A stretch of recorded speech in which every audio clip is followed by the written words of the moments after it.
So our next speaker is Tim Moffit, and Tim has done a lot of interesting things in his life. I think that really amazing.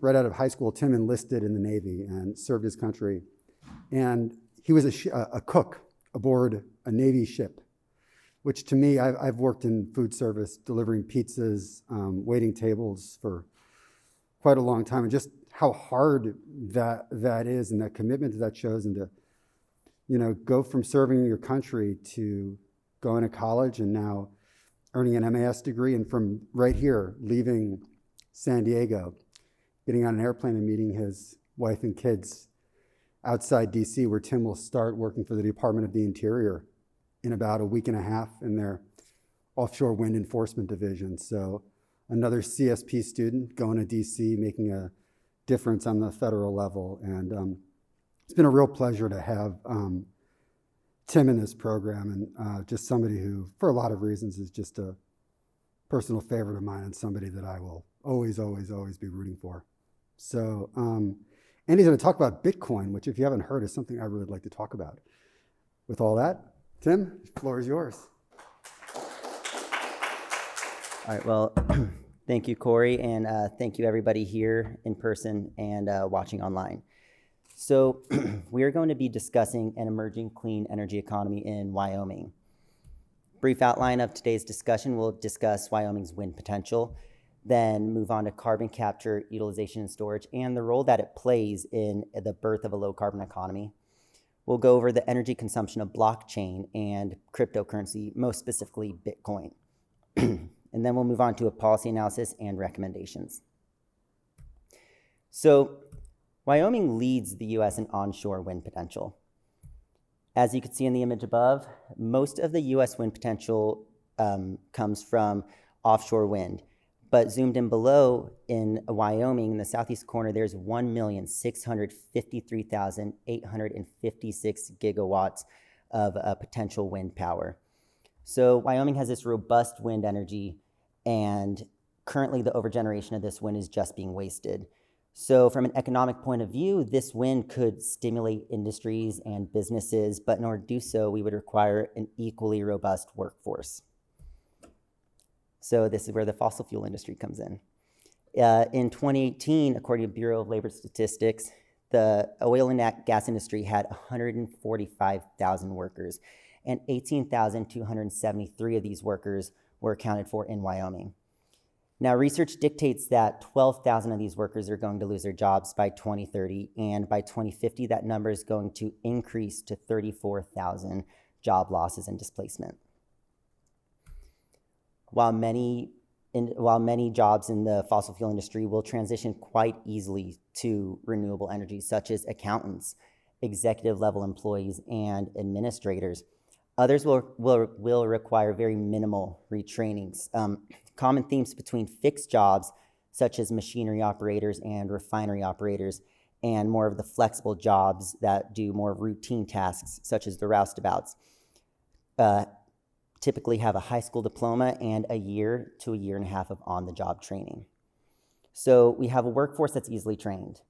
We have the overgeneration of wind in Wyoming, but we're not going to wake up overnight and have wind turbines installed. We need to bridge that gap between fossil fuel consumption and renewable energy generation. So this is where carbon capture, utilization, and storage can come into play.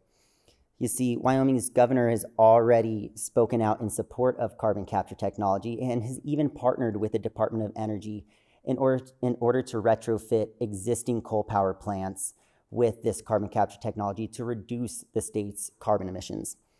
Capture carbon can even stimulate businesses, as I mentioned previously. There are industries that have helped eliminate plastic straws by manufacturing carbon straws, businesses that have created carbon fiber clothing, and the Department of Energy even did research to find that carbon fiber wind turbine blades could produce more energy, and they're more durable and could be built larger, therefore producing more energy. So why am I talking about wind energy and constructing wind turbines? It's because of the overgeneration of wind. You see, even with projects such as the Trans-West Express, that would carry 20,000 gigawatts of wind from Wyoming to California, there would still be over 1.6 million gigawatts of wind that's just getting wasted in Wyoming. So we could utilize this overgeneration in order to increase the economy and increase economic growth and make something more sustainable. This is where Bitcoin comes in. So why is this important? It's important because mining one individual Bitcoin can account for as much energy as 72,000 gigawatts of hours. In order to solve a Bitcoin, you're essentially competing to solve a puzzle. When one person solves the problem, other people verify the result. If it's correct, then that person gets the prize. They get the Bitcoin. This is called proof of work. Each puzzle is set to take approximately 10 minutes, and the energy intensity is dependent on how many players there are solving it, how many miners there are. The more miners, the more complex it's going to be. In order to verify the data while mining, miners make hashes, and I am not talking about hashtags here. These hashes are used to verify the puzzles and ensure that the information that is inputted is correct. And the hash rate has exorbitantly increased since 2011, where the average hash rate was 1 terahash per second. In May 2021, the hash rate was over 157 exahashes per second.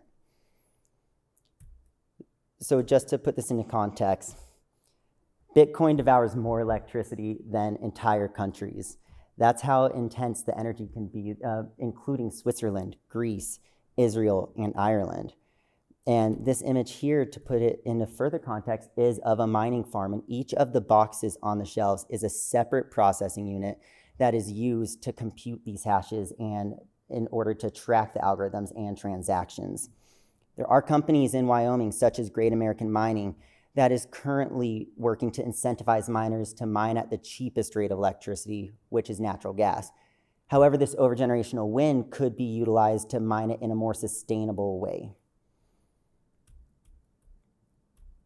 So why Wyoming?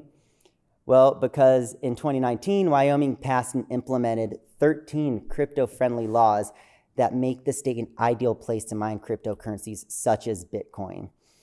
And why is all of this important? Well, because Bitcoin is becoming increasingly essential for the US to maintain a strong economic stance with the international community and more specifically against China.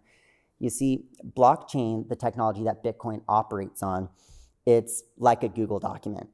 Whatever activity somebody does can be tracked in live time, and if anything's incorrect, it's almost instantaneously null and void. As such, it's difficult to hack, and it would protect US assets. Additionally, the US is a free market system, whereas China has more regulations, especially more recently in regards to Bitcoin. This opens up the opportunity for the US to take some of the control of Bitcoin and mine it more sustainably. And by control, I am not talking about economic global power. I'm talking about the decentralization of the hash rate. Currently, China holds 72% of the global hash rate, and by incentivizing miners to move to Wyoming and mine at a more sustainable rate, it would decentralize that hash rate. So onto the policy analysis. Wyoming state policy is in favor of carbon capture.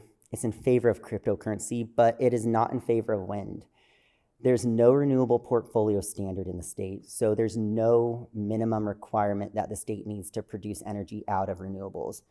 And the state legislatures even voted on raising wind production taxes from $1 per megawatt usage to $2 per megawatt usage consistently for the past few years, with continued failure to pass. Then in 2015, the Renewable Energy Jobs Act was introduced in the House of Representatives, and with the purpose of transitioning to renewable energy and energy efficiency through funding states for retraining programs. The caveat here is that the states with the highest installed renewable energy capacity get the priority funding rather than states with the highest potential capacity, such as Wyoming.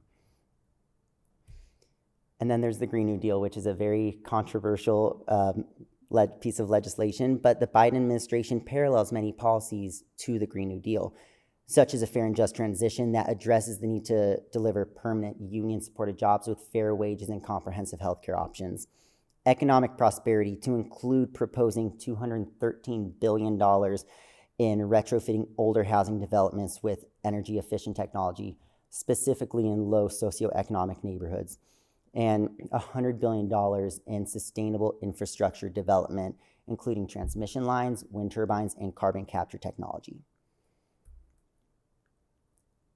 More recently, the SCALE Act was introduced in the Senate. It's a bipartisan piece of legislation in order to store CO2 and lower emissions. The funding intended for this piece of legislation would go towards developing the infrastructure to not only store the carbon, but to transport the carbon, and as a result, allowing economic growth from utilizing this carbon and essentially recycling it in order to manufacture products. Additionally, the Biden administration, as I mentioned, has supported this train of thought, and the proposed funding would essentially be directed to various executive agencies, such as the EPA, where the funding would, or the EPA would then direct the funds and oversee the development of these projects. This is forward thinking not only because it addresses the need for reutilizing this carbon, but because it doesn't only open grant opportunities to states, but rather local governments, municipalities, and private sector industries. And then the Endless Frontier Act. This is a bipartisan Senate bill that actually just passed the Senate and has moved over to the House of Representatives. Purpose of this bill is to invest $100 billion into a new technology directorate under the National Science Foundation. The investments are intended to strengthen national tech industry, specifically semiconductor chip industry, the cybersecurity, and all of this would incentivize Bitcoin. The Bitcoin R&D. And then there's IRS Regulation Q, which is essentially a carbon credit, but rather than just getting a credit for reducing your emissions or not emitting, you're getting the tax credit for sequestering your emissions. The final regulation does indicate that smaller facilities can merge if they don't meet the size requirement in order to claim the credit. However, if any leakage is found within the first 3 years of storage, then the credit has to be repaid. So all these pieces of legislation together or individually are good, but by implementing all of them under a bill that is almost imminent to pass with overwhelming bipartisan support, such as the Endless Frontier Act, including $100 billion in sustainable infrastructure and Bitcoin and crypto mining incentives, and guaranteed fair wages, comprehensive health care, and economic prosperity, including the $213 billion the Biden administration proposed, we will not only have a more strengthened energy sector, but we will be on the road to a more renewable future. I'd like to take a minute and thank my advising team, Corey and Fauna Foreman, and the entire cohort. Thank you.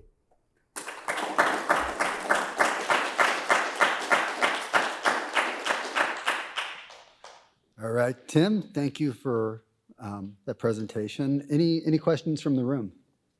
I'm just curious, when talking about the use of wind energy for Bitcoin processing, do you imagine that would partially be demand response, as in like maybe they would do more Bitcoin mining when there's an excess of energy being produced from wind and like make it in tandem with the energy demand of the grid that exists? Well, thank you for the question, Kate. I think the overgeneration of wind that is currently just being wasted, there's no real use for it. I think it would, in the long term, incentivize miners, because the end goal is to create wind farms and create wind generation. However, with that excess wind, it would mine Bitcoin at a cheaper rate in the long term. Obviously, the development of renewable energies is more expensive in the short term, but long term, maintenance costs and generation costs would be more decreased. So I'm not sure if I answered your question, but Emily? Great presentation. Was there anything else you were thinking of looking into other than Bitcoin to use the wind oversupply for? One thing I actually forgot to mention that I discussed with Corey the other day was gold. You see, gold, it for a long time was the source of our currency. However, now it's more of a commodity, and we run off of a fiat economy. So it's more or less on the government's merit. So in a sense, Bitcoin, because because blockchain is an electronic ledger, it is running off of individual merit. It essentially takes out the need for a third party, a mediator. So I wish I had time to have discussed that a little bit more. Tim, a question coming in that I'll preface to it a little bit. People may have seen Jack Dorsey, the CEO of Twitter and Square the other day, stated if he could, he would drop everything and work only on Bitcoin. It's that important. And Jack Dorsey's company Square, along with ARK Invest, Kathy Wood's the CEO of ARK Invest, they wrote a paper together talking about using energy, like basically overgeneration that can't necessarily be transmitted to mine Bitcoin as to do a lot of things. You know, first to bolster the Bitcoin economy, which is emerging, but also to incentivize the faster building out of generation capacity. So this question is along those lines. What is the comparative economics of using excess wind energy versus excess solar energy to mine the Bitcoin? And I mentioned all that stuff about Square and Kathy Wood because they were more talking about the solar versus the wind. I'm not too familiar with the solar. Most of my capstone research has been focused on the wind aspect. However, I think that if there's an overgeneration of any natural resource, utilizing that overgeneration could ultimately be more cost effective. I'm not sure of the financial numbers offhand though. Okay, and there's a question coming in here. I'm going to preface this question with, you mentioned gold. Bitcoin actually has a lower carbon footprint mined than gold, and Bitcoin is actually, the industry is actually committed to reducing the carbon footprint, and a lot of Bitcoin is mined with clean energy, and ultimately Bitcoin does have the opportunity, blockchain technology has the opportunity to make adaptation, mitigation, et cetera, much easier in countries that don't have stable currencies. So I want to say that, preface this question, but the question is, why not harness this wind energy to power our electricity grid, et cetera, rather than use it to encourage energy-intensive Bitcoin mining? Well, I feel like all of that goes hand in hand. The end goal would be to implement the wind turbines, which would then generate power, but there would still be that excess remaining that currently natural gas is being used. So we could forego the natural gas and utilize that excess of wind. Okay. A couple more questions. You're a very popular guy here. I guess Bitcoin's been in the news a little bit, maybe. I don't know. Well, thank you. I've been living everybody. under a rock Thank for the you. last year. Won't the state legislature and their fossil fuel industry supporters prevent legislation or executive action toward wind farms? I think the state legislature has taken strides towards making wind farms more difficult by trying to raise the production tax credit. However, I think that ultimately, if a project is still going to be implemented, such as the Trans-West Express, which is, I believe, beginning development this year, the project is going to continue. It just might not be as economically viable for them. Do you think parts of Southern California could be as, this goes back to the solar wind question, as competitive for Bitcoin mining as Wyoming because of the solar capacity we have here? I think it could. However, what makes Wyoming more competitive, in my personal opinion, after doing this research, is the crypto laws that they have passed that California currently has not. But should California match the legislature of Wyoming in regards to cryptocurrency, I do think that California could be an even match. All right. Thank you so much, Tim. Great job. Thank you.